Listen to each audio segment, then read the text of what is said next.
These rights and duties must be exercised in a way that poses questions and seeks answers without destroying the fabric of the corporate unit or damaging the community at large. In short, they must take place within an orderly framework of rules which the community and the nation have to find, whether it is as decision makers or those affected by decisions. And I suppose we all find ourselves in one class or the other at different times.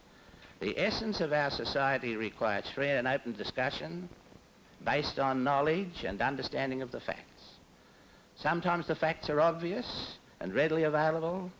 At other times we must either seek them out or exercise patience until they emerge.